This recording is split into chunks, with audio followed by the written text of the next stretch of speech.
sea un hongo promotor del crecimiento así súper raro que... No tenemos tanta suerte. Es poco probable. Tuvo difícil. Bueno. Bueno, vamos a ver algunas de las respuestas más importantes que se pueden obtener en el cultivo de tejidos vegetales.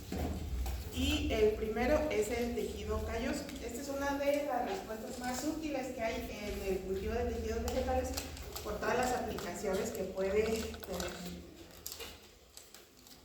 El tejido calloso está formado por células poco diferenciadas. Aparte de que son células poco diferenciadas que después se pueden rediferenciar, es un tejido de rápida proliferación. Entonces es una respuesta muy útil, una de las que más se buscan en el cultivo de tejidos vegetales. El tejido calloso es la respuesta natural que tiene la planta después de un proceso de herida. Cuando se genera una herida, recuerden que lo que se induce es un proceso de división celular, sobre todo de las células del cambio. Dependiendo de dónde haya sido la herida, pues hay diferentes regiones del cambio. Cuando estas células se empiezan a dividir bajo los estímulos correctos, pues empiezan a especializarse otra vez. Pero en algunas ocasiones estas células se dividen y no se especializan, y en ese caso se da lugar a la formación de callo. Esto ocurre naturalmente en las plantas. Cuando ustedes ven, por ejemplo, estas formaciones, después de que quitan las ramas, lo que están viendo es la formación de callo. Estas son células de callo. Lo mismo cuando ven este tipo de tumoraciones, que ven en todos los árboles que están por allá, es una respuesta herida, y estas células todos se dividieron, formaron como tumores, pero esas células ya no se especializaron. Entonces es una respuesta que ocurre de manera natural en las plantas, pero que también se puede inducir en el cultivo de tejidos vegetales. Esta puede obtenerse relativamente fácil, manejando apropiadamente las concentraciones de auxinas y de citosininas. Hay dos características que tiene el tejido calloso que es importante que conozcan. La primera es la friabilidad. Cuando escuchan el término friabilidad, se refiere a la capacidad que tienen las células para separarse una de otras. Vamos a tener dos tipos entonces de callo. El callo compacto, donde las células están muy unidas y no tienden a separarse, y el callo friable, donde el callo pues tiende a separarse. Y se supone que en cultivo las altas concentraciones de auxinas en el medio favorecen la friabilidad, y se supone que las citosininas inducen un callo más compacto. Entonces, dependiendo de los usos que ustedes tengan para el callo, pues pueden modificar estas concentraciones para que sea más friable o para que sea más compacto. Los cultivos de tejidos vegetales, como ustedes, bueno, no lo van a comprobar, pero más o menos, son cultivos que tienen que permanecer durante mucho tiempo. Y, por ejemplo, una vez que ustedes tienen una respuesta, si ustedes llegaran a obtener la respuesta de formación de callo, no lo podrían utilizar directamente. Ese lo tendrán que subcultivar, pasar a otra caja o a otro frasco con medio de cultivo, y así varias veces. Se subcultiva varias veces antes de poderle dar un uso. Entonces, después de algunos ciclos de subcultivo, las células de callo adquieren una característica que se llama habituación, que ya no es necesario que estén como manteniendo las concentraciones de fitohormonas para mantenerlo. Entonces, digamos que pueden llegar a cultivarlo indefinidamente.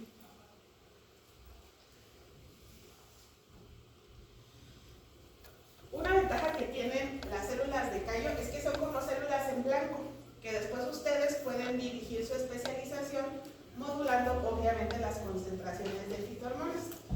Y pueden tener, por ejemplo, el callo sin generación de órganos, ya dijimos, puede ser callo friable o callo compacto. Y ya se fue la luz. Si se forman brotes, va a ser callo con brotes, y si se forman raíces, callo con raíces. Pero tiene otra ventaja. No, si hay luz, ¿qué pasó? Ya se cansó.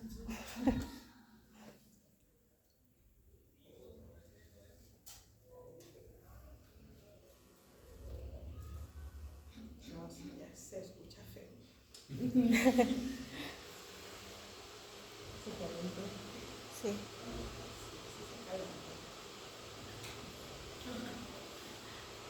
Formación de organismos pueden ser los brotes, pueden ser los embriones somáticos y pueden ser callo con raíces.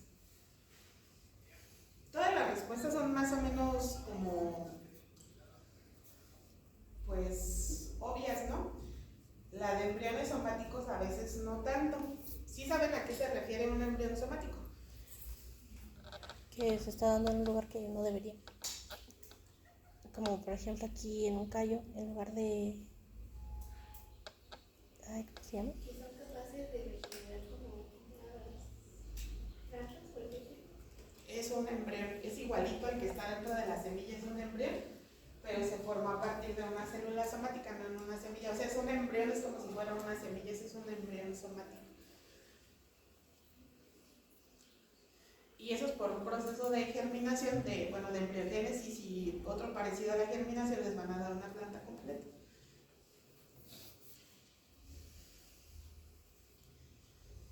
Bueno, cuando se producen, el callo es una respuesta herida. Entonces, los callos, las células de callo, por ejemplo, tienen la capacidad de producir fitoalexinas, compuestos, como habíamos visto, con actividad antimicrobiana.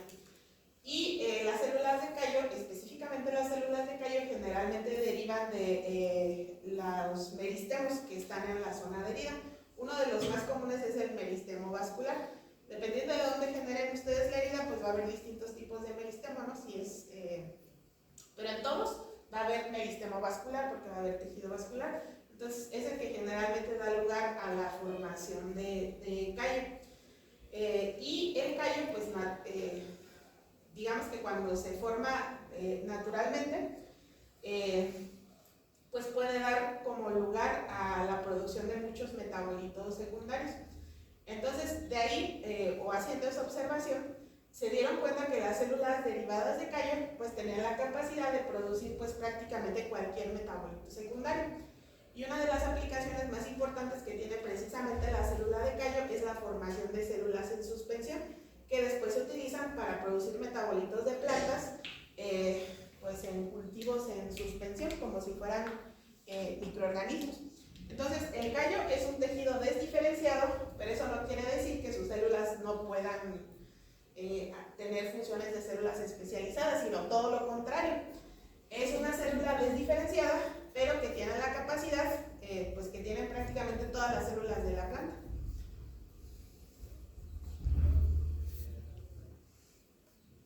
¿Cómo se induce el tejido calloso? Y eso se los van a preguntar en el examen, o sea que acuérdense de más o menos qué tendrían que hacer ustedes si quisieran inducir tejido calloso a propósito. Bueno, se supone que cualquier tipo de tejido con células viables, en teoría es capaz de producir tejido calloso. Entonces, la primera pregunta es, ¿qué tipo de explante utilizarían para obtener tejido calloso? Pues en teoría cualquier tejido vegetal. Puede ser a partir de hojas, puede ser a partir de tallo o puede ser a partir de raíces. ¿Qué medio de cultivo necesitan si quieren inducir tejido calloso? Un medio rico. Puede ser el MS o el B5, que son de los más utilizados. Esa es la segunda condición. Y necesitan una concentración adecuada de auxinas y de citocininas. Se supone, recuerdan, que si aumentan la concentración de auxinas y bajan la de citocininas, se va a raíces. Si aumentan citocininas y bajan auxinas, se va a brotes. Pues si las dos están más o menos en el mismo nivel, en teoría, se obtendría como respuesta callo. ¿Ustedes cómo pusieron sus concentraciones de fitohormonas en su medio? Unas más que otras, más o menos iguales. No vemos sobre la nuestra, vemos auxinas que Iban hacia la formación de raíces a propósito. como intentar también lo del callo, porque también le pusimos más citocinas de lo que debería, entonces también tiene como más concentración de los normales, pero menos auxinas. ¿Y eso fue a propósito o ponerle un poquito más de...? Bueno, en teoría eso es lo que necesitan para la inducción del callo. Dependiendo del tipo de explante, pues eso de que son iguales es como pues relativo, ¿no? Por la habituación que tiene cada tejido. Entonces, pues obviamente no se utiliza la misma concentración en todos los tejidos, pero pues es más o menos en la misma proporción. Entonces, explante se supone que cualquier medio rico y concentraciones adecuadas de auxinas y de citocinas. Una vez que se obtiene el callo, es un tejido de alta proliferación más que los otros porque pues, son células individuales. Se tiene que subcultivar con relativa frecuencia y algo que no van a alcanzar a apreciar es que después de que se forma el callo, empieza a haber la formación de necrosis. Después de que se forma, pues obviamente partes del tejido empiezan a degenerar, entonces se tiene necesariamente que subcultivar y a la hora de subcultivar, pues obviamente se toman solamente las regiones más sanas y se descartan las que tengan síntomas de oscurecimiento, de necrosis, etc. Y esto pues tantas veces como sea necesario, si quieren o si no quieren inducir habituación.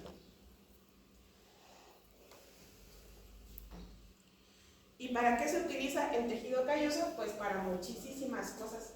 El tejido calloso, como les mencionaba, es como tener una célula vegetal en blanco. Entonces se utiliza como modelo para estudiar el metabolismo porque tienen todas las funciones activadas dentro de las células de callo. Muchos mecanismos celulares se estudian precisamente en células de callo y es uno de los pasos más comunes en la regeneración de plantas completas. Entonces es un paso muy común en las técnicas de cultivo de tejidos vegetales y también se utiliza mucho en programas de mejoramiento genético. La transformación de todas las respuestas, la más común, por ejemplo, en ingeniería genética, les decía, es la transformación de células de callo. Entonces, tiene muchísimas aplicaciones. Profe, al tener todas las funciones activadas, ¿no interfieren unas con otras? Eso podría ocurrir si las trataran de inducir al mismo tiempo, pero pues eso no va a ocurrir. Entonces, solo están todas disponibles.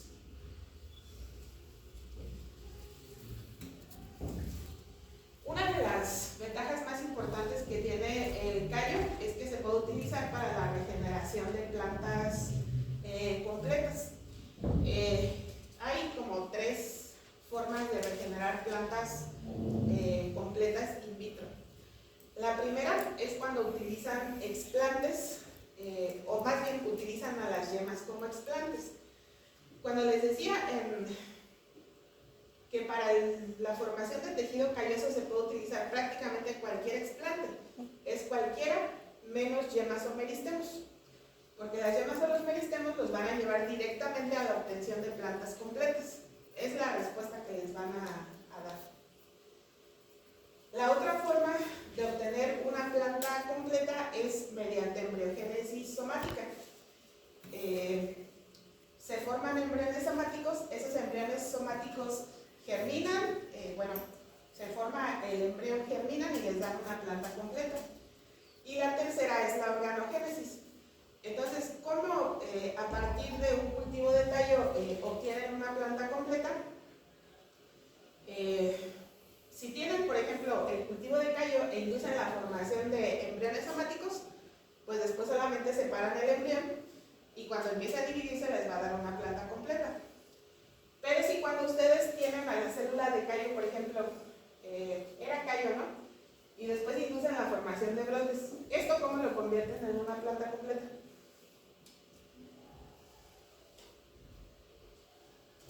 Subcultivamos el tejido y lo vamos a usar hacia embriones o hacia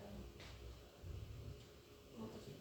De aquí para acá, de que no se regrese para acá, porque sería como empezar otra vez. De a planta completa, ¿cómo le hace? Si eso no se convierte en una planta completa, no sirve para muchas cosas. No se active, porque cada vecina para que dé la raíz. Sí. Aquí disminuyeron las auxinas, pusieron muchas citocininas, tienen brotes, ¿no? ¿Qué tienen que hacer a continuación? Poner más auxinas para que genere raíces y ya van a tener una planta completa. Y si esto lo quieren llevar a una planta completa, ¿cómo le hacen? Ahora le ponen citocininas y ya tienen brotes, ya tienen una planta completa. Eso lo separan y se va a convertir en una planta completa. Entonces, ¿cómo su respuesta de su CTB lo convierte en una planta completa?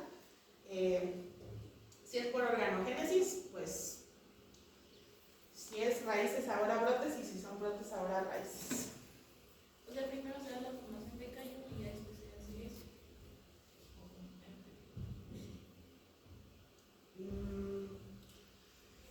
Sí, pero también lo puedes hacer sin que haya un callo intermedio. A partir del callo tú puedes obtener esto. Y después de ahí una planta completa. Pero también a partir de tu explante tú puedes obtener esto sin pasar por callo. Y después... ¿Qué ventaja tiene como generar callo antes que esas respuestas? No, pues de que ya está seguro. Bueno, que ya como que van a ser, pero como que ya están todos los metabolismos activos, aunque no es un pedazo y que esté dañado o algo así. Pero ahí también se ven activos los metabolismos. ¿Qué está haciendo? Tiene que ver sobre todo con la parte de multiplicación.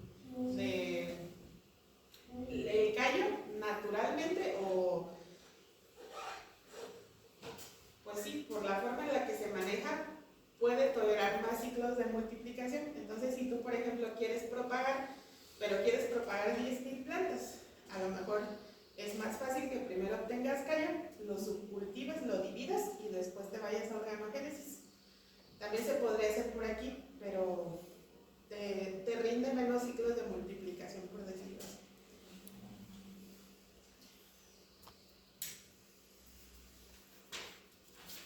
Y en la embriogénesis somática, recuerden, cada célula se comporta como un embrión somático, genera todos los procesos que vimos durante la embriogénesis, tiene la etapa del octante, la etapa del corazón, la etapa del torpedo.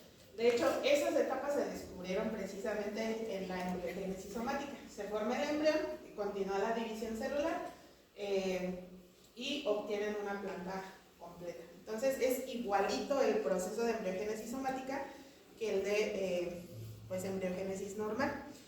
Y les decía, un caso especial cuando hablamos de los explantes es el cultivo de los meristemos y de las yemas. Aquí no nos vamos a extender mucho, solamente recuerden que cuando se cultivan estos tejidos, la respuesta que se obtiene es directamente la formación de plantas completas por la programación que ya tienen las células de los meristemos. Digamos que tomar a los meristemos como explante es bajo ciertas condiciones específicas. No son el explante más común, no son el explante más fácil de manejar, pero son un explante que tiene pues ciertas ventajas. La primera pues es que es el sistema ideal para la propagación clonal porque les va a dar como respuesta pues la formación de planta completa. Es un sistema relativamente sencillo y si ustedes ven un protocolo prácticamente lo pueden como imitar para cualquier planta.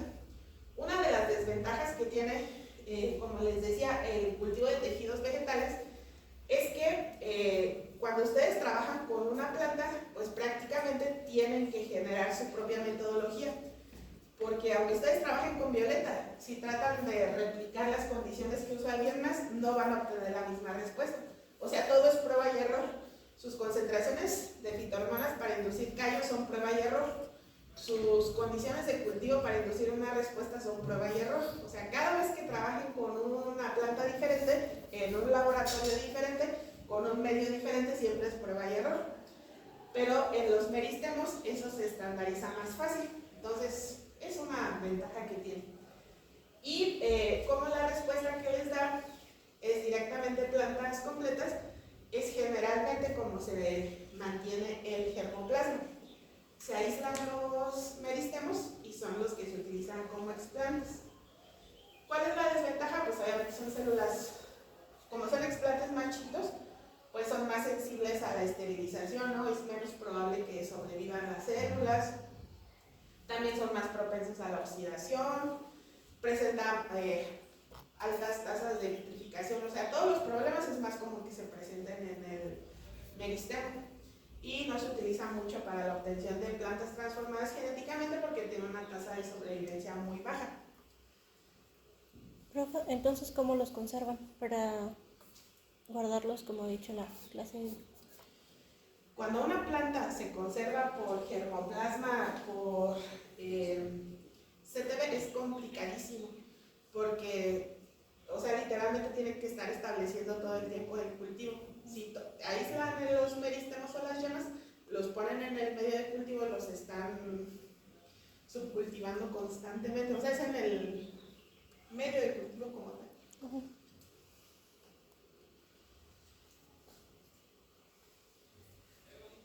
Y los otros, bueno, eso es en el caso de los meristems. En el caso de las yemas también van a obtener obtención de plantas completas y en el caso de los ápices también. Entonces, en esos casos, su respuesta se va a ir directamente a la formación de plantas completas.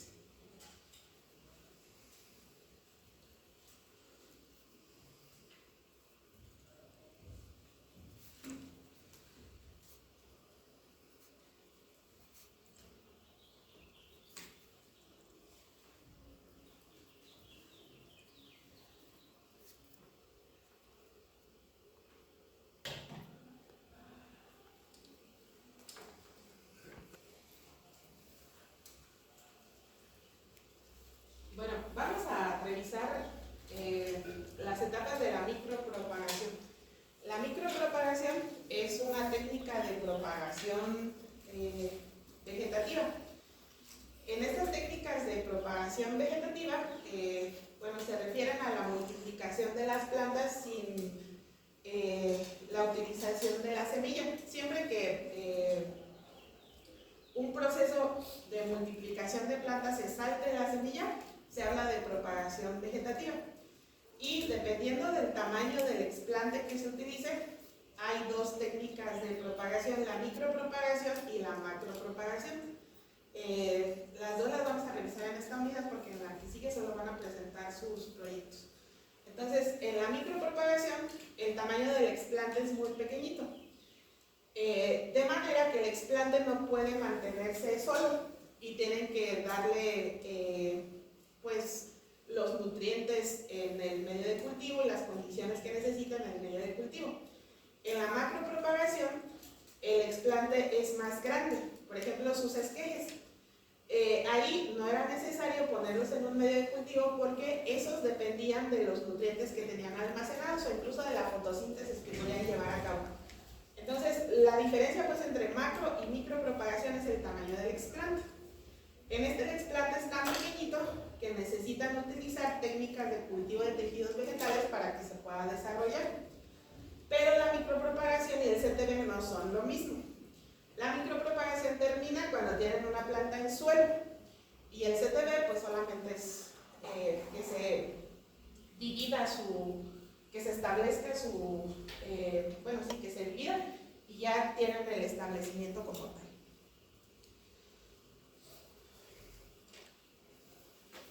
Entonces, la micropropagación es una técnica de propagación vegetativa que utiliza técnicas de cultivos vegetales. Es una de las técnicas más utilizadas en biotecnología, pues debido a la gran productividad que tiene. ¿Cuál es una de las ventajas? Es un sistema de propagación clonal y ya vamos a ver después cuáles son las ventajas de la propagación clonal. Es un sistema que es independiente de las condiciones externas. Como todo se lleva a cabo en el laboratorio o en condiciones de invernadero, pues no importa si es primavera, verano, otoño, invierno, van a poder crecer a sus plantas. El número de plantas por la multiplicación es prácticamente ilimitado. Necesita poco espacio y se puede realizar en tiempos relativamente cortos.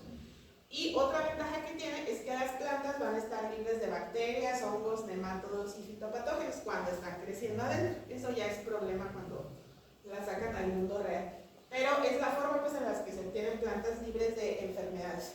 ¿Cuáles son las desventajas? Principalmente el costo y la capacitación que se requiere para implementar sobre todo las técnicas de establecimiento de cultivo de tejidos vegetales. ¿Qué es más fácil, trabajar con bacterias o trabajar con plantas en medios de cultivo? Con bacterias, ¿verdad? Las plantas ya tienen un nivel de complejidad un poquito mayor. Profe, ¿no serían más susceptibles las plantas a enfermedades al cultivarlas así? Sí, por supuesto que sí. O sea, es una ventaja porque mientras tú las mantengas adentro, no puede haber contaminación. O sea, todo lo manejas estéril, ¿no? Pero una vez que las saques, entonces sí va a ser una desventaja. No están acostumbradas a sufrir esas plantas. Bueno, ¿cuáles son las etapas de la micropropagación? Son 3 etapas y una etapa 0. La etapa 0 es la etapa de acondicionamiento, es una etapa previa a la micropropagación. La micropropagación es un sistema de propagación clonal. O sea, a partir de un individuo van a obtener miles y miles de copias. Entonces, en esta etapa, lo que se hace es la selección y el acondicionamiento de la planta madre. Si ustedes van a tener miles de copias de la misma planta, pues no van a copiar cualquier planta, ¿no? ¿Qué características debería de tener la planta de la que quieren hacer 1000 copias? Que esté sana. Que esté sana, que esté libre de patógenos, ¿qué más? Que tenga las condiciones ideales o lo que estamos buscando. Que tenga condiciones ideales y características superiores, ¿no? Si se van a tomar la molestia de hacer miles de copias, pues no van a escoger la flor más fea que encontraron. Tienen que ser características superiores. Entonces, eso es muy, muy importante porque en gran parte el éxito de la micropropagación depende del seleccionamiento. Y aquí son como, esta etapa depende de la planta que quieran propagar. Si ustedes pueden escoger, pues escogen la planta más bonita de todas, no la más sana, la más saludable, la que tiene mejor historia, etc. Pero si no pueden escoger, si tienen necesariamente que propagar una planta que solamente es una, que es muy rara de encontrar y está creciendo en medio del basurero, pues ¿qué tienen que hacer? Acondicionar a la planta antes de iniciar el proceso de micropropagación. Si no pueden escoger, tienen que asegurarse que su planta esté en las mejores condiciones posibles para poder establecer el cultivo de tejidos vegetales. Y todo eso lo hacen aquí. Si ustedes tuvieran, por ejemplo, una planta que tiene síntomas y no tienen de otra, la tienen que propagar, y tiene síntomas de enfermedades, deficiencias nutricionales y no sé qué más, ¿qué harían primero? Tratar las enfermedades. Atacar al patógeno, solucionar las deficiencias y ya. Acondicionarla. Todo eso se hace en la etapa 0. Hay que seleccionar y acondicionar a la planta para que esté libre de ¿Tiene que ver también la edad para seleccionarla? Sí, la edad es mucho, mucho, muy importante. Si es más joven, es más probable que tengas una propagación exitosa. Si no ha estado sometida a tratamientos por fitohormonas, es mucho más probable que sea exitosa, porque si se habitúa a las concentraciones de fitohormonas, pues va a ser muy complicado que las establezcas. Después, en la siguiente etapa, ocurre como tal el establecimiento de los cultivos axénicos. Aquí ocurre todo el establecimiento del cultivo de tejido vegetal. Es la elección del explante que van a utilizar raíces, tallos, yemas, meristemos, hojas, la esterilización y el establecimiento del cultivo axénico, la selección del medio de cultivo, la selección de las concentraciones de fitohormonas. ¿Y todo eso de qué depende? De la estrategia que ustedes van a seguir para obtener la planta completa. Imagínense el procedimiento, porque otra vez es lo que les van a preguntar en el examen. Si ustedes quieren micropropagar una planta, primero tienen que acondicionarla y todo, ¿no? Después tienen que inducir una respuesta. ¿Cuál es la respuesta que más les conviene para obtener muchas copias? Callo. Entonces aquí escogen el explante que les dé como respuesta callo, el medio de cultivo que les dé como respuesta callo y las concentraciones de fitohormonas que les dé como respuesta callo. Aquí. En la siguiente etapa ocurre como tal la micropropagación. Ocurre la multiplicación del tejido. Aquí ustedes, de todos los explantes que pusieron, y lo van a ver, de los 100 explantes que utilizaron, muy pocos de ellos van a obtener una respuesta. Entonces, la multiplicación depende de la respuesta que obtengan y de los subcultivos que hagan a partir de los pocos eventos de división celular que lograron inducir. ¿Y qué es lo que tienen que hacer aquí? Subcultivar muchas veces hasta que tengan las suficientes plantas que van a terminar acondicionando al final. Entonces, ustedes quieren obtener miles de plantas, ¿no? Y la respuesta que indujeron fue callo. Después, ¿qué harían en la etapa de multiplicación?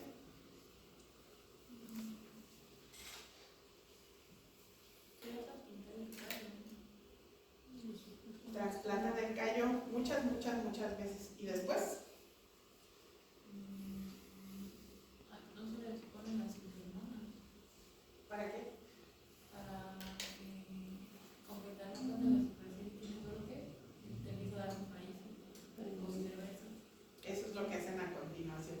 En esta etapa hacen la multiplicación y depende de la respuesta. Si su respuesta fue, por ejemplo, ustedes quieren hacer la multiplicación por brotes, ¿no? Van a la inducción de brotes, después separan cada uno de estos brotecitos en otros frascos, esos en otros, esos en otros, etc. Pero al final tienen que llegar a planta completa. Entonces, dependiendo de la respuesta, la ruta es diferente. Tengo una duda. El callo, supongamos que de todos los que sembramos, nada más uno nos dio un callo. Entonces, ¿ese callo se puede dividir o se igual se pasa completo? Sí, lo divides en muchos fragmentitos y lo pasas a varios, y después ese a más, y ese a más, y ese a más. Y eso lo repites tantas veces como plantas quieres obtener.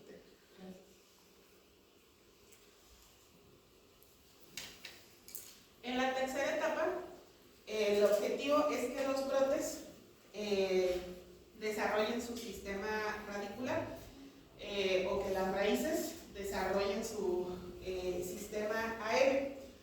Aquí, dependiendo de la respuesta, la ruta va a ser diferente. Ustedes que eligieron callo, pues primero tendrán que inducir la formación de brotes, ¿no? Y después la formación de raíces. O si indujeron la formación de embriones somáticos, la formación de planta completa. Entonces, aquí es diferente. Pero en esta etapa tienen que obtener las plantitas completas in vitro, por la ruta que haya sido, dependiendo de la respuesta que hayan elegido.